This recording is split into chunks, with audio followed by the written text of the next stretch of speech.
All right, so let's take a moment and let's look at a related rates problem.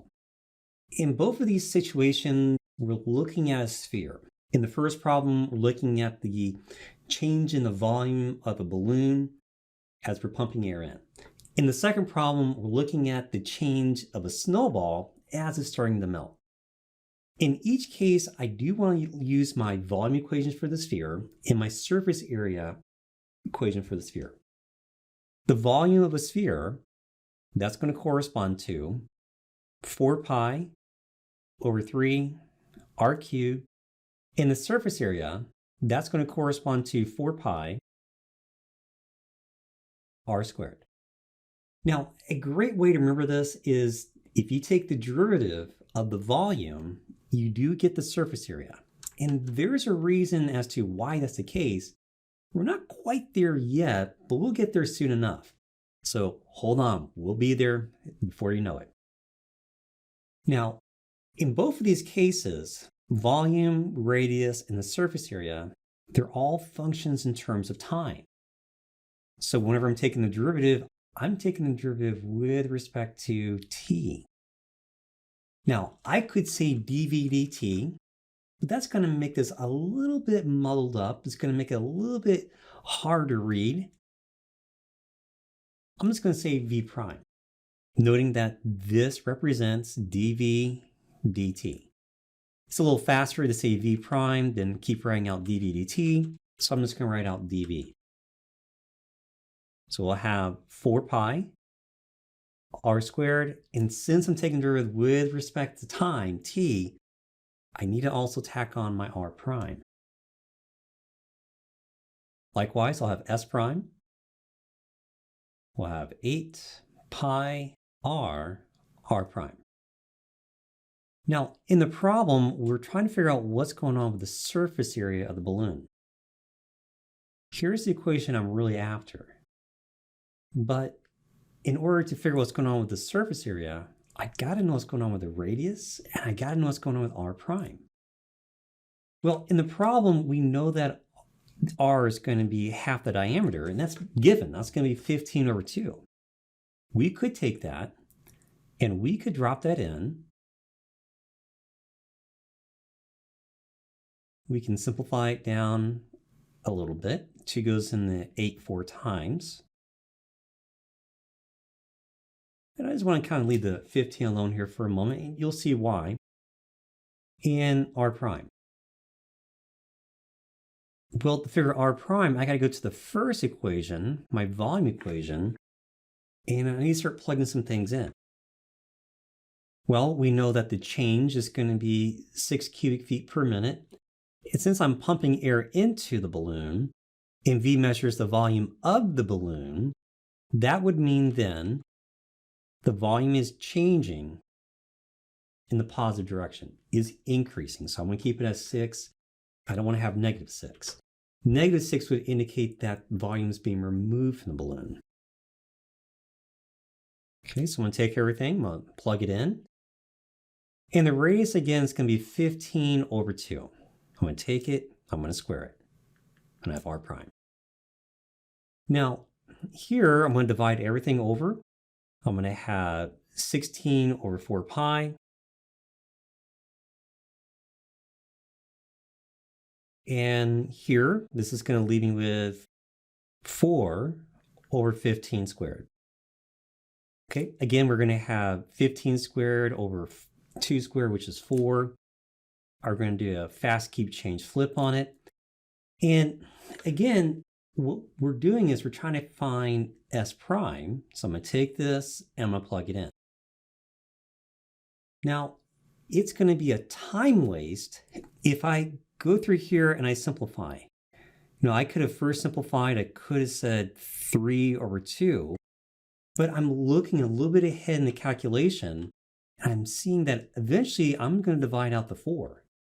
So it would have been a waste to do that operation, because now I can divide it out if I wanted to. But I'm also seeing this ahead of the game as well. So whenever I plug everything in, I'm left with s prime, 4 pi, 15, In r prime, 6 times 4, 4 pi, and 15 squared. By holding off on doing the multiplication and the division in the problem, that can sometimes make the problem a lot easier to navigate through. See, you know the internal clock works, how this works. The gear system of taking the derivatives, how everything's going to align. And we don't want to get boggled down in the messy details of the calculations. We can hold off on that here to the very end. I see that 4 pi is going to divide out. And I didn't waste time in trying to ask myself, what is 15 squared? Because I know it's going to divide out here eventually. And I have a 6 and a 4. Now, I could say 24. There's no reason why I couldn't now. And I can also divide out the 3. So I have 8 over 5. So this is one approach of how I can solve this given problem, looking at finding the rate of change for my surface area of the spherical balloon. Okay, let's look at the other problem in which a snowball is melting. We'll start off by looking at the volume equation. We have V equals 4 pi over 3, r cubed. And the surface area, that's going to correspond to 4 pi r squared. Now, we're going to take the derivative, and the derivative again is going to be taken in terms of t. So we're going to say v prime, 4 pi r squared, r prime. Don't forget the r prime because r is a function in terms of t. S prime of 8 pi r prime. Now, in this problem, what we're trying to do is we're trying to figure out what is the rate that the volume of the snowball is changing. So it's real similar to what we did in the last problem, except in this case, we know what's happening with the surface area. The surface area is decreasing at a rate of 5 square centimeters per minute. And since it is decreasing, I'm going to take that and drop it in over here. So instead of having 5, we have -5 due to the fact it is decreasing. And our objective is we got to figure out what's going on with V prime. Now, we do know this. We do know that the diameter of the snowball is going to be at 24 centimeters when we want to figure out what's going on with the change in the volume. Now, guys, the objective here is find V prime. And I got to figure out what's going on with R, and I got to figure out what's going on with R prime. In the last problem, we went ahead and we solved for R prime, we took it and we plugged it in, and we figured out what's going on with S prime. I don't always have to solve for a variable, take it and plug it in. See, the objective is not necessarily solve for a variable, then plug in. But that is a technique that's often taught, but it can sometimes slow down calculations. But I do need to get rid of the R and R prime so I can figure out what's going on here with V prime. So here's what I could do. Notice over here in this equation, I do have an 8 pi R prime. Over here in this equation, I have a 4 pi r squared r prime. See how close that is? Here's what I can do. I'll go ahead and take that r squared and I'm going to split it. Now, r squared, since the diameter is 24, we can replace that r with 12.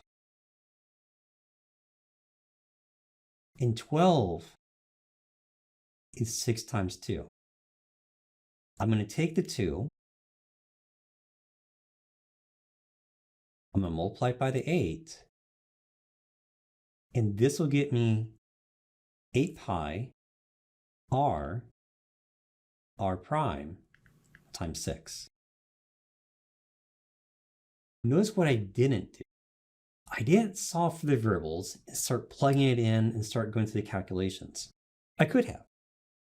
But notice how that's starting to raise the stakes of the problem, is adding to the complexity of it. Here, by making this observation, I can now take this, drop it, and it's so much easier. All this is going to be minus 5. In the end, minus 30. So doing things like this, in which you're not solving for a variable, but you're solving for a product of variables, can substantially speed up the calculations, avoid complexities, calculation errors that might occur if you didn't do that. See, back here, we could have, once again, divided some things out, and that's going to slow it down. But I also have the problem that maybe I'm going to make a calculation mistake. Over here, not so much, because I'm not concerned about multiplying and dividing out the numbers. I'm really concerned about, let's find out what v prime is and use whatever information I have to help me in that process. Okay, now take a moment, review these two problems, review two different techniques of how we approached it. They're both valid, but what you want to do is start shifting where you start seeing these things, where you're not plugging in just for r or r prime, but maybe you're plugging in like a 4 pi r, or plugging something in that's going to help speed it up. Go back to this problem and think about what you could have done to bypass the complexities of looking at fractions, dividing things, and multiplying things. See if you can plug something else in, just like we did here in the second case, to make the first problem go a whole lot faster.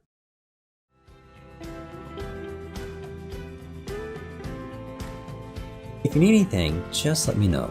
You're always welcome to send me an email or to stop by during office hours. Until next time, keep up the good work and have a great day.